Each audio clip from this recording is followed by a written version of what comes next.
సూళ్ళూరుపేట నియోజకవర్గం పరిధిలో సూళ్ళూరుపేట నియోజకవర్గం స్పెషల్గా ఈరోజు పీజీఆర్ఎస్ నిర్వహించడం జరిగింది. ఇదేమంటే సుమారుగా సూళ్ళూరుపేట పరిసర ప్రాంతాల నుంచి తిరుపతికి రావాలంటే కొత్త జిల్లాలు ఏర్పడిన తర్వాత సుమారుగా 2 నుంచి 3 గంటలు పడుతుంది లోపల నుంచి రావాలంటే.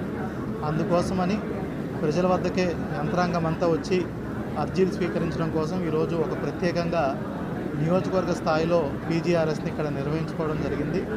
మొత్తము డివిజన్ స్థాయి అధికారులు, ఆర్డీఓ గారు, మిగతా మండల స్థాయి అన్ని మండల తహసీల్దార్లు, ఎంపీడీఓలు అందరూ కూడా ఇక్కడికి రావడం జరిగింది. సుమారుగా చూసుకున్నట్టయితే మనకి 170కి పైచిలుక అర్జీలు ఈరోజు రావడం జరిగింది. వాటిల్లో ముఖ్యంగా రెవెన్యూ సమస్యలు, అదేవిధంగా సూళ్ళూరుపేట మున్సిపాలిటీ పరిధిలో డ్రైనేజ్ సమస్యలు, డ్రింకింగ్ వాటర్ సమస్యలు, అదేవిధంగా కలుషిత నీరు ఏదైతే ఉందో సూళ్ళూరుపేటలో దానికి సమస్యలు కొన్ని చెప్పున్నారు.